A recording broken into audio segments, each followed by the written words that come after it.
जय हिंद साथियों, अभी हम लोग उपस्थित हैं एग्जाम टूर चैनल पर। बीएसएससी सीजीएल एग्जाम से रिलेटेड आज सुबह में मीटिंग चल रहा था। आयोग के कुछ सदस्य लोगों का मीटिंग चल रहा था, तो हम लोग को लगा कि आज शाम तक में कोई अपडेट आ जाएगा, लेकिन अभी मैं वीडियो बना रहा हूँ, इस समय तक कोई अपडेट नहीं आया है। आयोग के कोई वेबसाइट पर अभी तक कोई नोटिस नहीं आया है। कहीं देर रात तक नोटिस जारी कर दिया जाए या कल सुबह भी जारी कर दिया जाए। अब आयोग के पास भी कम समय है। आयोग को भी ये मालूम है कि कम से कम 15 दिन पहले यदि एग्ज़ाम लेना है तो बच्चे लोगों को इन्फॉर्म करना होगा। बहुत सारे बच्चे ये कह रहे हैं कि बहुत पहले तो इन्फॉर्म किया गया था।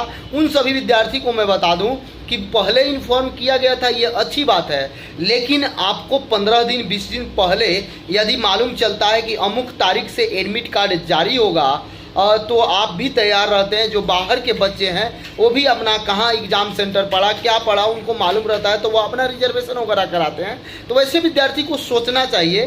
केवल ये नहीं, आप अभी समझ रहे हैं, बहुत सारे विद्यार्थी को ऐसे लग रहा है कि तैयारी फाइनल है। अच्छी बात है, सबका तैयारी फाइनल है, एग्ज़ाम ले ले। मैं भी तो चाह रहा हूँ कि समय से एग्ज़ाम ले लिया जाए, लेकिन अभी तक कोई ठोस इस पर नोटिस नहीं आया। क्योंकि आज मीटिंग चल रहा था, मीटिंग का क्या हुआ, कैसे हुआ, इसके बारे में संपूर्ण जानकारी तो नहीं निकल के सामने आई, लेकिन मुझे आशा था कि रात तक कुछ ना कुछ बीएसएससी सीजीएल से रिलेटेड, एग्ज़ाम डेट से रिलेटेड जारी कर दिया जाएगा या कल तक में जारी कर दिया जाएगा। क्योंकि आज 11 बजे से मीटिंग था। सभी बहुत सारे विद्यार्थी इस बात को जानते हैं कि आज मीटिंग था। उसी मीटिंग को लेकर मैं भी आश्वस्त था कि आज शाम तक में जारी कर दिया जाएगा। बहुत सारे यूट्यूब वाले लोग बताए थे कि आज शाम तक जारी कर दिया जाएगा, लेकिन शायद अभी तक मीटिंग समाप्त हो गया होगा, या कहीं फिर शाम में बुलाया गया होगा, या फिर कहीं कल भी हो सकता है, ये बाद की बात है, लेकिन अभी तक कोई सूचना नहीं है। तो सभी विद्यार्थी को मैं बता दूँ कि आप आराम से तैयारी में लगे रहें, तैयारी को रोके नहीं, क्योंकि पिछला बार की अपेक्षा वैकेंसी कम है। पिछला बार से ज़्यादा विद्यार्थी फॉर्म भरे हुए हैं। पिछला बार आप जानते हैं कि ईडब्ल्यूएस का आरक्षण नहीं था।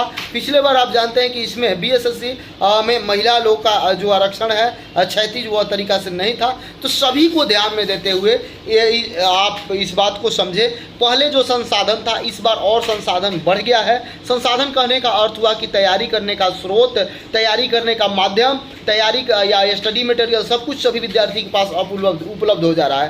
पहले ये था कि ऑनलाइन उतना सुविधा नहीं था, जिसके कारण विद्यार्थी को समस्या होता था। जो सुदूर गांव में रहते थे उन विद्यार्थी को, और जो शहर में रहते थे वो लाभ उठा लेते थे। लेकिन अब ऐसा नहीं है। जो नेट का क्रांति आया है, आप सुदूर गांव में रहते हैं या पटना में रहते हैं या दिल्ली में रहते हैं, कहीं भी रहते हैं, आप पढ़ सकते हैं, आप तैयारी कर सकते हैं, आप जानकारी प्राप्त कर सकते हैं संपूर्ण। तो आपके ऊपर है आपकी कितना मेहनत कर रहे हैं। यदि आप अच्छा से मेहनत कर रहे हैं, आप सही डायरेक्शन में मेहनत कर रहे हैं, तो आपका रिजल्ट 100% होगा। सही डायरेक्शन कहने का अर्थ हुआ कि आप सिलेबस के अकॉर्डिंग पढ़ रहे हैं, maths, reasoning, GK, GS, science को देख रहे हैं, उसमें भी प्राथमिकता दिया गया है, सिलेबस बताया गया है, उस टॉपिक पर विशेष ध्यान दे रहे हैं, तो आपका रिजल्ट 100% होगा। मान लिया जाए एक होता है स्मार्ट वर्क, एक होता है हार्ड वर्क। यदि आप हार्ड वर्क कर रहे हैं और कोई बंदा स्मार्ट वर्क कर रहा है, तो वह जरूर रिजल्ट देगा। स्मार्ट वर्क का अर्थ हुआ कि सबसे पहले आप जिस एग्ज़ाम की तैयारी करते हैं उसका सिलेबस क्या हुआ, उसके बारे में जानकारी इकट्ठा करना।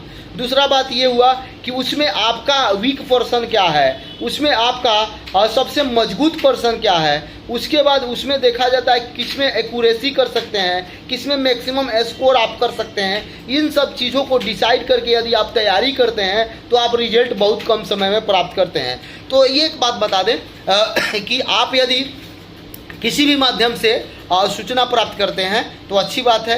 यदि आप YouTube चैनल पर सूचना प्राप्त करते हैं तो एग्जाम टूर को जरूर सब्सक्राइब कर लें। सबसे पहले, सबसे सटीक और सबसे सही आप सबके लिए, विद्यार्थियों के लिए एग्जाम टूर चैनल है। एक बात और बता दें, तैयारी में किसी भी प्रकार का आपको कोई समस्या होगा तो आप मेरे से बात कर सकते हैं, मेरे से मैसेज कर सकते हैं, नंबर डिस्क्रिप्शन में दिया रहता है। दूसरी बात आपसे बता दें, आप सब जो भी जिस तरीक़ा से पढ़ रहे हैं, रीजनिंग किन्हीं का कमज़ोर होगा, किन्हीं का मैथ कमज़ोर होगा, किसी का पॉलिटी कमज़ोर होगा, किसी का इकोनॉमिक्स कमज़ोर होगा, तो विद्यार्थी मुझे कमेंट करेंगे। उनके लिए मैं कोई ना कोई बीच का रास्ता निकालूंगा। कैसे याद कर सकें, कैसे क्या कर सकें, इस बात को जानेंगे। और विद्यार्थी लोग ये प्रश्न पूछते होंगे कि सर आप कहाँ से इतना प्राप्त करते हैं, इकट्ठा करते हैं जानकारी की, किस तरीक़ा से क्या करते, तो आपसे बता दें हम लोग प्रतिदिन बहुत सारे बच्चे लोग से मिलते हैं, उन लोग जो अपना अपना एक्सपीरियंस साझा करते हैं, जो विद्यार्थी का फाइनल सिलेक्शन हो जाता है वो एक्सपीरियंस साझा करते हैं, उनसे हम लोग कुछ ज्ञान प्राप्त करते हैं। अधिकतर शिक्षक लोगों से मिलते हैं। आप देखते हैं सफल विद्यार्थी का इंटरव्यू मैं डालता हूँ।